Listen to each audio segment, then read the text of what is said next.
প্রায় 12 ঘন্টা তল্লাশি করা হয় তৃণমূল বিধায়ক তাপস রায়ের বউবাজারের বাড়িতে। আর তারপরে সাংবাদিকদের মুখোমুখি হয়ে তাপস রায় জানান তার মোবাইল ফোন এবং কিছু নথি নিয়েছে ইডি, এছাড়া আর কোনো কিছু বাজেয়াপ্ত করেনি।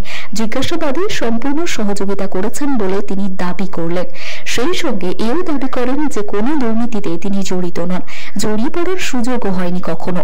শুক্রবার সকালে 6:45 নাগাদ বিধায়কের বউবাজারের বাড়িতে পৌঁছন ইডি আধিকারিকেরা। শুরু হয় তল্লাশি। টানা 12 ঘন্টার পর সন্ধ্যেবেলা তারা বেরিয়ে যান। কিন্তু এইভাবে স্বচ্ছ ভাবমূর্তির একজন নেতার বাড়িতে ইডির হানা, তা যেমন মানতে পারছেন না তৃণমূলের অনেকেই, তেমনি মানতে পারেননি প্রদেশ কংগ্রেস সভাপতি অধীর রঞ্জন চৌধুরী। হঠাৎ সকালে এই খবর পেয়ে তিনি কিছুটা হতবাকি হন। কংগ্রেসের ছাত্র সংগঠন থেকে উঠে আসা তাপস রায় উত্তর কলকাতার রাজনীতিতে দীর্ঘদিনের মুখ। একদা সৌমেন মিত্রের ছায়াসঙ্গী ছিলেন তাপস রায়। উত্তর কলকাতার রাজনীতিতে তিনি ছিলেন একদা ছোটদার কাছের লোক। পরে অবশ্য মমতা বন্দ্যোপাধ্যায় তৃণমূল কংগ্রেস তৈরি করলে তিনি তৃণমূলে যোগ দেন। মাঝে কিছুদিন মন্ত্রী হলেও মূলত দলীয় কাজকর্মে তিনি করেছেন। এখনো পর্যন্ত তার গায়ে কাদা লাগেনি, তা নিয়ে গর্বও ছিল বরানগরের 3বারের বিধায়ক তাপস রায়ের। এবার তাপস রায়ের বাড়িতে ইডির হানার তীব্র নিন্দা করলেন বরানগরের তৃণমূল যুব কংগ্রেস নেতা রাকেশ সাহা। তিনি বলেন, ভোটের ময়দানে লড়তে না পেরে এভাবে কেন্দ্রীয় এজেন্সিকে কাজে লাগিয়ে তাপস রায়ের মতো মানুষকে কালিমা লিপ্ত করার চেষ্টা করা হলো। মানুষ এর জবাব দেবে ভোট বক্সে।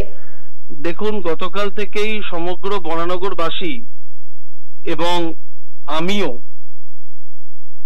সমস্ত দলীয় সৈনিকরা বরানগরের খুবই মর্মাহত।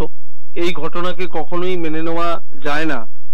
বিশেষত আমাদের বিধায়ক মাননীয় শ্রী তাপস রায়ের মতো ব্যক্তিত্ব, যার দীর্ঘ রাজনৈতিক কেরিয়ারে যাকে কেউ কালিমা লিপ্ত করতে পারেননি, সেরকম একটি ব্যক্তিত্বকে এইভাবে উদ্দেশ্যমূলকভাবে, প্ররোচনামূলকভাবে রাজনৈতিক প্রতিহিংসার কারণে তাকে কালিমালিপ্ত করার যে চেষ্টা কেন্দ্রীয় এজেন্সিকে দিয়ে গতকাল করা হয়েছে, তা সাধারণ মানুষ মেনে নেয়নি, বরানগরবাসী মেনে নেবে না, এবং এর প্রত্যুত্তর অবশ্যই ভোট বাক্সে মানুষ দিয়ে দেবে।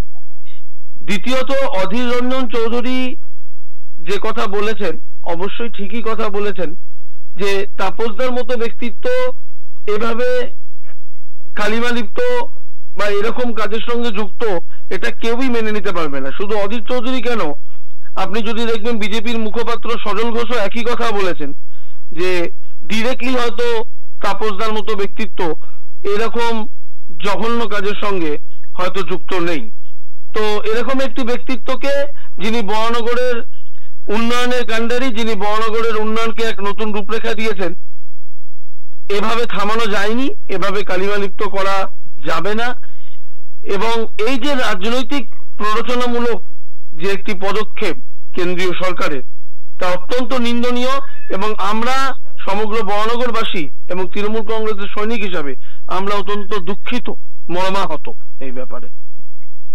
দেখুন, আমি সিন্ডিকেটের সঙ্গে যুক্ত কিনা সেটা সাধারণ মানুষ বলবে, সেটা জনগণ বলবে, এবং আমি বলছি আপনি বা কেউ যদি প্রমাণ করতে পারেন যে কোন রকম আনডিউ অ্যাডভান্টেজ, সিন্ডিকেট তো ছেড়ে দিন, অনেক বড় ব্যাপার, কোন রকম আনডিউ অ্যাডভান্টেজ বা কোন রকম অনৈতিক কাজের সঙ্গে আমি যুক্ত, তবে দেশের আইন যে শাস্তি দেবে তা মাথায় পেতে নেব। দেখুন, এখনো তৃণমূল কংগ্রেসে এরকম লোকও আছেন যারা মমতা বন্দ্যোপাধ্যায়ের আদর্শ, মমতা বন্দ্যোপাধ্যায়ের সংগ্রামকে দেখে উদ্বুদ্ধ হয়ে তৃণমূল কংগ্রেস জয়েন করেছিলেন এবং তারা তৃণমূল কংগ্রেসের সৈনিক হিসেবে গর্ববোধ করেন।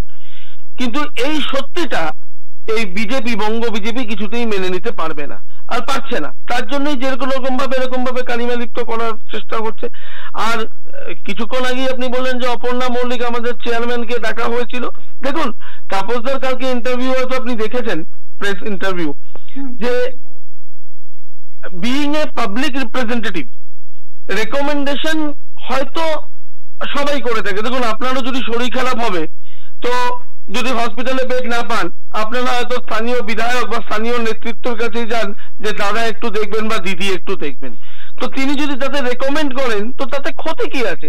আসলে বিজেপির যে কালচার, বিজেপির যারা পাবলিক রিপ্রেজেন্টেটিভ আছে, তারা জনগণের সেবা বা এই ব্যাপারটা বোঝেই না, তাই তাদের জন্য এই ব্যাপারটা বিরল ব্যাপার।